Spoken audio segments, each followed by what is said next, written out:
Bonjour à tous et bienvenue dans cette nouvelle vidéo. Aujourd'hui, je vais faire le résumé de la deuxième présentation qu'a fait le Dr John Baumgartner lors de la conférence Bible et Sciences et dans laquelle il a montré qu'il y a eu une accélération de la désintégration de l'uranium dans un passé récent. Pour ceux qui n'auraient pas vu la première vidéo, je vous invite à aller la regarder, le lien apparaît quelque part à l'écran.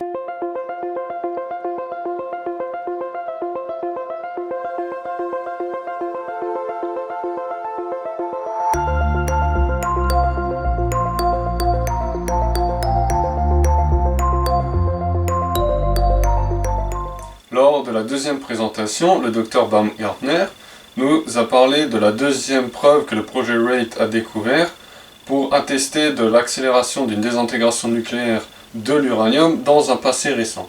Et il s'agit de la présence de radiohalos de polonium dans les zircons. On va voir de quoi il s'agit. Comme je l'avais indiqué dans la vidéo précédente, l'uranium-238 se désintègre en plusieurs étapes pour obtenir du plomb-206.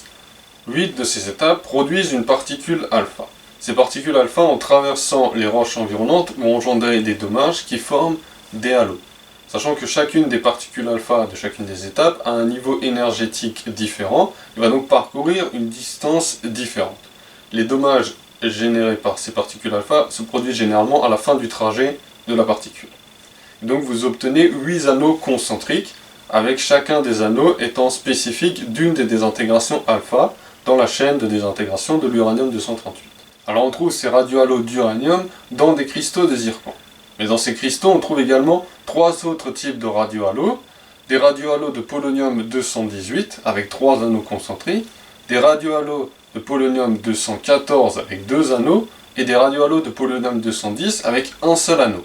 Et on voit que les différents halos des radiohalos de polonium ont un équivalent dans les radiohalos d'uranium, parce que les 3 isotopes de polonium que j'ai mentionné juste avant se trouvent dans la chaîne de désintégration nucléaire de l'uranium-238. Et ces radiohalos de polonium étaient assez énigmatiques, parce qu'on n'avait aucune trace des éléments parents du polonium présents à côté de ces radiohalos, et ils ont dû se former rapidement, puisque les temps de demi-vie de ces isotopes de polonium sont assez courts. Il est de 3 minutes pour le polonium-218, de 164 microsecondes pour le polonium-214, et de 138 jours pour le polonium-210.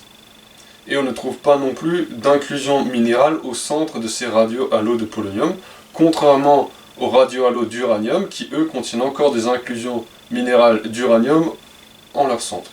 Le Dr Baumgartner nous a montré comment ces radiohalos peuvent se former.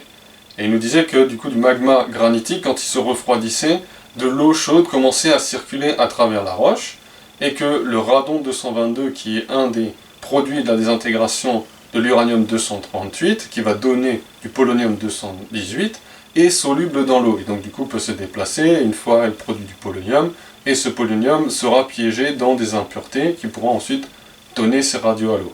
Puis il nous a indiqué que le laps de temps pour pouvoir produire des radiohalos qui soient visibles aujourd'hui quand on observe ces roches était relativement courte.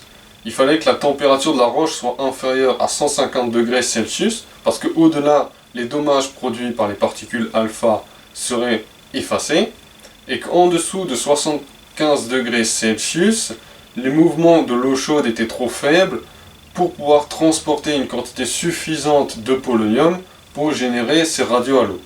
Et il nous avait indiqué qu'il fallait un minimum entre 500 millions et 1 milliard d'atomes de polonium pour pouvoir former un radiohalo de polonium. Et comme les masses granitiques mettent entre quelques jours et quelques ans à refroidir, cela laisse un laps de temps relativement court pour pouvoir produire ces radiohalos de polonium. Or, avec le temps de demi-vie actuel de l'uranium-238 qui est d'environ 4,5 milliards d'années, il n'est pas possible de produire suffisamment d'atomes de polonium pour obtenir ces radiohalos.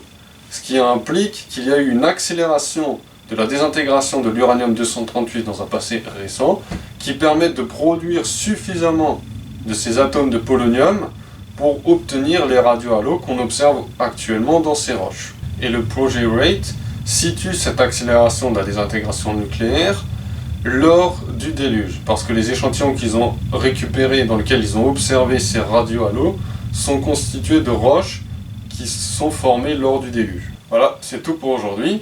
On se retrouve la prochaine fois pour la troisième et dernière partie. En attendant, je vous souhaite un joyeux Noël et une bonne année.